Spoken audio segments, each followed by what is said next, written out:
In this video, we'll be continuing explaining the banned extra deck cards, starting off with Guard Dragon Agarpain. Guard Dragon Agarpain is a Link 2 monster that requires 2 dragon monsters as its materials, and has the effect where you can special summon a dragon monster from your extra deck to an extra monster zone, or a main monster zone that 2 Link monsters are pointing to. You also can't special summon other monsters as like dragon monsters while it's on the field, its effect is a hard once per turn, and it can only be special summoned once per turn. So lots of restrictions on its summoning condition and how to actually bring the card out. But basically, the ability to cheat a monster out of the extra deck is incredibly powerful. Pretty much every card that can cheat monsters out of the extra deck has seen competitive play, but they usually have incredibly harsh restrictions on them, or only allow you to bring out limited targets, like how Cyberstein requires you to pay 5,000 life points to bring out a fusion monster, and is so good that it's currently limited on the ban list. Or Waken the Dragon, which allows you to special summon any monster from your extra deck as a floating effect, and it's the only effect it has, and it's in competitive play precisely because of that ability. Although Agarpain is limited in which cards it can bring out, as it's only dragon monsters. So one of the best monsters to bring out is Hot Red Dragon Archfiend Abyss. This is a synchro monster which doesn't have any stipulations on its summoning conditions, which is excellent for cards that like to cheat monsters out of the extra deck, and has the quick effect where, once per turn, you can just straight up target one card in the field and negate its effect until the end of the turn. Which does work on cards which only appear on the field for a short time, like normal spell cards. So if your opponent activated something like Monster Reborn, for example, you could chain Hot Red Dragon Archfiend's Abyss effect on that card in order to negate it. Even though the card only exists face up on the field long enough to activate its effect, it counts as a face up card on the field. So basically, Hot Red Dragon Archfiend Abyss could allow you to negate any card effect that wasn't spell speed 3 or higher. And with the baseline attack of 3200, it was going to be hard to get rid of on top of that. So going into Agarpain was equivalent to being able to get out an easy negate in the form of Hot Red Dragon, or Crystal Wing Synchro Dragon, which also has a negate and doesn't have any pesky summoning restrictions on its effects. So it's fully usable if cheated out of the extra deck with Guard Dragon Agarpain. And these are just 2 of the negate monsters. There's other targets you can pick since it's any dragon monster from your extra deck, which is incredibly powerful. Guard Dragon Agarpain was banned in October of 2019, about 9 months after it was released. And honestly, it's a surprise it lasted that long, because it was immediately broken upon arrival, and constantly saw competitive play until it was banned. Since being able to cheat monsters out of the extra deck is one of the strongest effects in the game, period. Could Guard Dragon Agarpain be unbanned? If they banned every single good dragon extra deck monster, then yeah, probably. Which is like saying no, it probably won't be unbanned anytime soon unless they errata its effect. How can the card be fixed to be unbanned? If they limited its targets to only non-effect dragon monsters, that would probably fix it. That would then make its best target Blue Eyes Ultimate Dragon, which is a nice 4500 attack beatstick, but not overpowered like being able to negate any card or monster effect, like with Hot Red Dragon Archfiend Abyss or Crystal Wing Synchro Dragon. Or if they really wanted to keep the effect of special summon any dragon from your extra deck, they could instead just give it way more triggers or restrictions, like the monster it brings out can't activate its effect on the field, or locking out a special summoning any monsters at all while the target's on the field. Just something more restrictive than the nothing it currently has. Next up, we have Supreme King Dragon Starving Venom. This is a level 8 fusion monster which requires 2 Dark Pendulum monsters as its materials, and can be fusion summoned normally, or alternatively, you can special summon this card from your extra deck by tributing its fusion materials on your side of the field. And then this card has the effect where, once per turn, you can target another monster on the field or in your graveyard in order for this card to gain that monster's effect. In addition, it gains the effect to inflict piercing battle damage this turn. So, the reason this card is banned is because of Lyrilisk Independent Nightingale. This is a level 1 fusion monster, which is immune to card effects, gains 500 attack times its level, and once per turn allows you to inflict burn damage to your opponent equal to 500 times its level. So if Supreme King Dragon Starving Venom simply copies Nightingale's effect, its attack will go up to 6800, and it will be able to inflict 4000 points of burn damage to your opponent while being immune to card effects. And the way you can instantly win with this effect during your first turn was to simply bring out 2 copies of this card and then use its effect twice for 8000 points of burn damage, since it's not a hard once per turn. And this was possible in regular competitive meta decks, so if the combo was stopped, you could literally just continue your plays like normal, without losing very much in advantage. So it's kind of a very overpowered effect that is definitely not future-proofed, as if the card was still unbanned in the game, future cards would need to be designed under the notion that it might have its effect copied by Supreme King Dragon Starving Venom. As even outside their Lyrilisk Independent Nightingale combo, It was also really useful for being able to reuse the effects of other monsters you had that might have been limited at the time, like Heavy Metal Foe's Electromite. Supreme King Dragon Starving Venom was banned in May of 2018, about 8 months after it came out, not even existing a full year before it was on the ban list, similar to Guard Dragon Agarpain. Could Supreme King Dragon Starving Venom be unbanned? No, not at all. Not in the TCG anyway. It is unbanned in the OCG for some unknown reason. The ability to copy monster effects in the graveyard is so powerful that you can bet they won't make future cards that have this effect, considering how broken Supreme King Dragon Starving Venom and the Tyrant Neptune ended up being when they released Lureless Independent Nightingale. It just limits future card design because they have to worry about the unintended consequences of effects interacting with copying card effects. If they were to make cards that can copy effects less broken, they'd have to only be able to copy very specific targets instead of anything like what Supreme King Dragon Starving Venom does. How could Supreme King Dragon Starving Venom be fixed to be unbanned?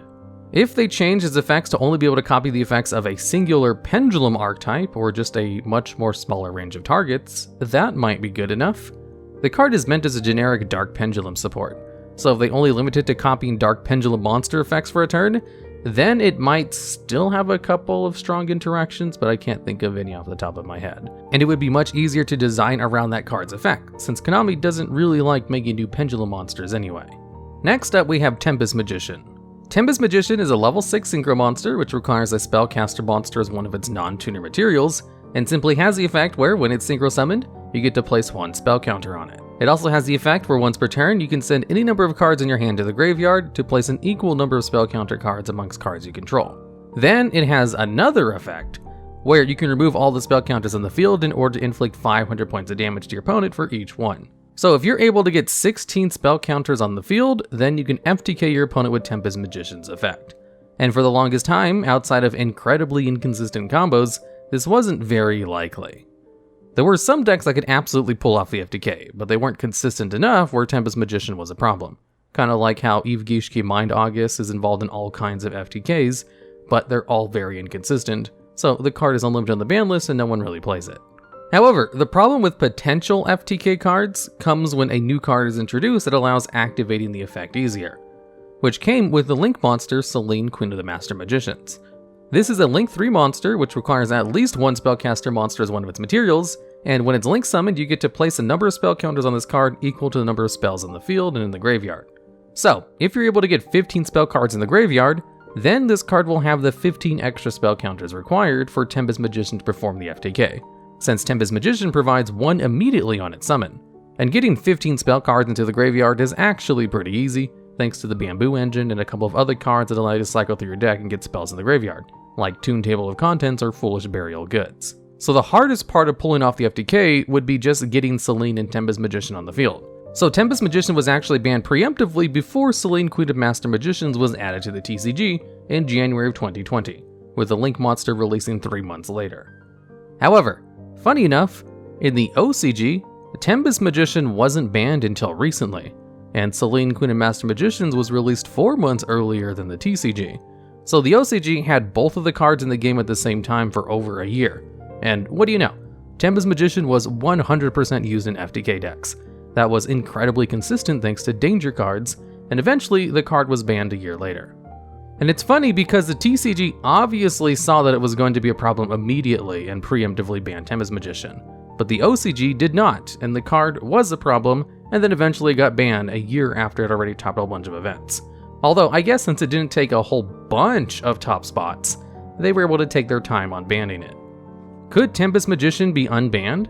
This one's a little bit more open to discussion than the previous 2 cards, because Tempest Magician did exist in the game for a long time, without being broken before Selene, Queen of Master Magician was added. As long as there isn't a card which can just add a crap ton of spell counters on the field very easily when it's summoned, then Tempest Magician isn't that big of a deal. It still has the potential to FTK, sure, but so does YuGiOh Mind August, and spell counters were always kind of a joke mechanic until modern Endymion cards were released. In which case Tempest Magician was played with them and occasionally would win the game for them, but it wasn't as easy as just summoning a single Link monster with 15 spell counters, which coincidentally is also Endymion support. The biggest problem with Tempest Magician is Selene, Queen of the Master Magicians, so if they just banned that card, Tempest Magician could probably be unbanned as well, and would probably be used in FTK combos, but they wouldn't be consistent ones. How could they fix Tempest Magician to be unbanned? Currently, the biggest problem with Tempest Magician is the unlimited potential in its burn damage. If you're able to get a whole bunch of spell counters on the field, then you can instantly win with his burn effect. However, adding a cap to the amount of burn damage doesn't seem necessary, as what you can instead do is just delay the effect. If instead it had a clause where it can't use its burn effect on the same turn that it's summoned, then you would no longer be able to FTK with the card, and it would be almost completely useless. If you want to use this card for any of its other effects to place spell counters on itself, then that would still be possible. If you wanted to instantly win on your first turn before your opponent had a chance to play the game, then you wouldn't be able to do that anymore. But you could still win with the card if you protected it for a full turn and then did the combo like normal. Although instead of making the card unplayable by delaying its effect for a turn, adding a cap on the amount of damage it can inflict would probably work too, by simply saying, this card can remove up to 5 spell counters to inflict damage to your opponent, instead of just all spell counters. And of course, make it a hard once per turn. Next up, we have number 16, Shockmaster. This is a rank 4 Xyz monster, which was released early on in the Xyz introduction era, requires 3 level 4 monsters as its materials, and simply has the effect, where once per turn you can detach one of its materials in order to declare one of the 3 card types. Then your opponent cannot activate any cards of the declared type until the end of their next turn. So if you simply declared monster cards, your opponent would essentially be locked out of hand traps for the rest of this turn, and then out of all monster effects on their turn. So it's basically a shutdown of 1/3 of cards in the game for 2 turns, with a single effect and a single detach of one of its 3 materials. The effect is also only a soft once per turn. So if you wanted to get extra spicy, you could bring out 3 copies of this card and lock your opponent out of being able to play anything for those 2 turns. And the problem with being able to lock your opponent out of 1/3 of the cards for 2 turns is the fact that your opponent can't do anything about it unless they're able to stop the effect during their opponent's turn. As the effect activation happens during your turn, so your opponent needs to have a pre-established negate on the board in order to try to stop it, or a hand trap ready to go in their opening hand if you're doing it on your first turn. And disregarding the no counterplay part of its effect, just the power of being able to shut down your opponent's monster effects for a turn in of itself is already super strong, as seen by Outer Entity Azathoth, which is banned for having the same effect, except a harder to use version of it. They even recently banned True King of All Calamities for the same thing. They could shut down all of your opponent's monster effects for a turn. And those 2 cards only worked on monster effects. Shockmaster could choose that as just one of its 3 options. Shockmaster is a beast of a shutdown card, which has a devilishly simple effect that doesn't seem very broken on the surface, until you really understand the gravity of what being able to turn off your opponent's card effects for 2 turns really entails. So the card was banned pretty quickly after introduction, being banned in September 2013, 1 year after it was added to the TCG, being banned in the middle of the Dragon Ruler format, which didn't make use of level 4 monsters at all, and was probably the reason it stayed unbanned for over a year. The ability to lock out monster effects has gotten even stronger in the modern era, and Shockmaster was considered a problem in the early Xyz era, with much less negates and hand traps. Could number 16 Shockmaster be unbanned? The answer to that question is a pretty easy no. It's an easier to bring out and easier to use True King of All Calamities and Outer Entity Azathoth, 2 other banned extra deck monsters, as getting 3 level 4 monsters in the field is a cakewalk to a whole bunch of decks. It's basically a win condition to just get out 3 level 4 monsters. How could they fix number 16 Shockmaster to be unbanned? The effect of the card is just too powerful to really add restrictions to its summoning, basically resolving the effect as a win condition, so you'd have to add a whole bunch of restrictions to keep the effect intact. So, if you wanted to fix this card without changing its effect at all, you could probably change it so it requires 5 level 4 monsters as materials, cannot be cheated out with a spell card, and requires it to detach 3 monsters instead of 1. Then you could keep its old effect, and it would probably be restrictive enough where it might not see competitive play. Alternatively, it's much easier to just change the effect of the card to be less broken. Instead of preventing all effects of 1/3 of the cards in the game, it could instead be more specific, with only working during your turn, and not carrying over to your opponent's turn, as it would be a way to shut down your opponent's negate that currently exists on the field, and that's about it. And last up, we have number 86, Heroic Champion Rhongo Myniad. This is a rank 4 monster which requires 2 to 5 level 4 monsters as its materials, and gains a number of effects equal to the amount of Xyz materials it has. Where if it has 5+ materials, it has the effects where it can't be destroyed by battle, it's immune to card effects, gains 1500 attack and defense, once per turn you destroy all of your opponent's monsters, and also it has a floodgate where your opponent cannot normal or special summon monsters. And it's really that floodgate effect on top of being indestructible that makes this card completely broken. The fact that you can also destroy all of your opponent's cards once per turn is just salt in the wounds. If that effect wasn't there, it would still be broken, but the fact that it has that on top of everything else is just extra nasty. And for the longest time, this card did see competitive play occasionally, but its materials were restrictive enough where it wasn't consistently coming out with 5 materials, or if it did come out with the 4+ materials and had the floodgate and indestructible effects, it would eventually lose those materials because it had to detach one of its materials during each of your opponent's end phases as its maintenance cost. So it was a hard to bring out boss monster that occasionally would wreck the field for a couple of turns and might even win you the game. Where this card started to become a real problem was when they released a new Xyz monster called number 75 Bamboozling Gossip Shadow. This is a rank 3 monster that just requires 2+ level 3 monsters as materials, and has the effect where, if your opponent activates a monster effect, you can detach 2 of its materials to change the effect to where both players draw 1 card instead. So it's a form of effect negation. The real broken part of this card is its second effect, where if you control a number Xyz monster, you can attach this card and all of its materials to that monster. And since Bamboozling Gossip Shadow allows you to use 2+ level 3 monsters, you could simply bring out Rhongo Myniad with just 2 level 4 warrior monsters, and then just fill up Gossip Shadow with a whole bunch of level 3 monsters, and then use Gossip Shadow to attach itself to Rhongo Myniad to give it way more than 5 materials. But just using the minimum amount with Gossip Shadow would give Rhongo Myniad 3 extra materials, which could allow you to get all the way to the 5+ effect with the minimum amount required on both monsters.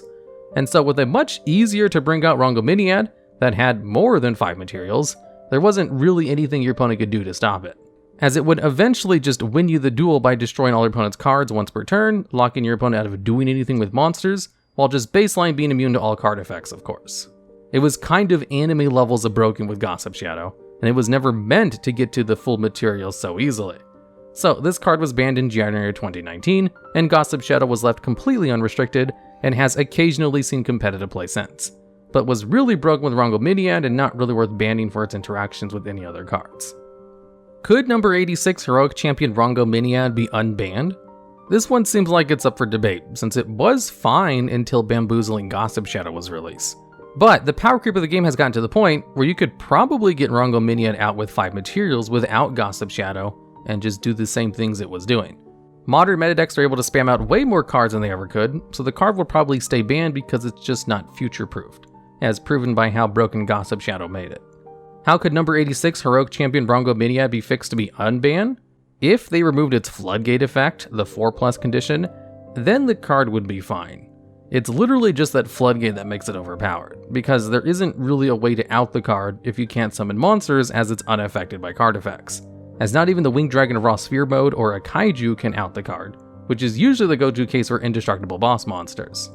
As I can't really think of a way to change the card by just adding restrictions to it, because it already has pretty heavy restrictions, which are completely circumvented by Gossip Shadow. But even if they did add some kind of effect where you can't add extra Xyz materials to this card, it still has the problem of power creep making the card broken in the future again, so I can't really think of a way to fix this card without just removing its 4+ effect and changing it to something else.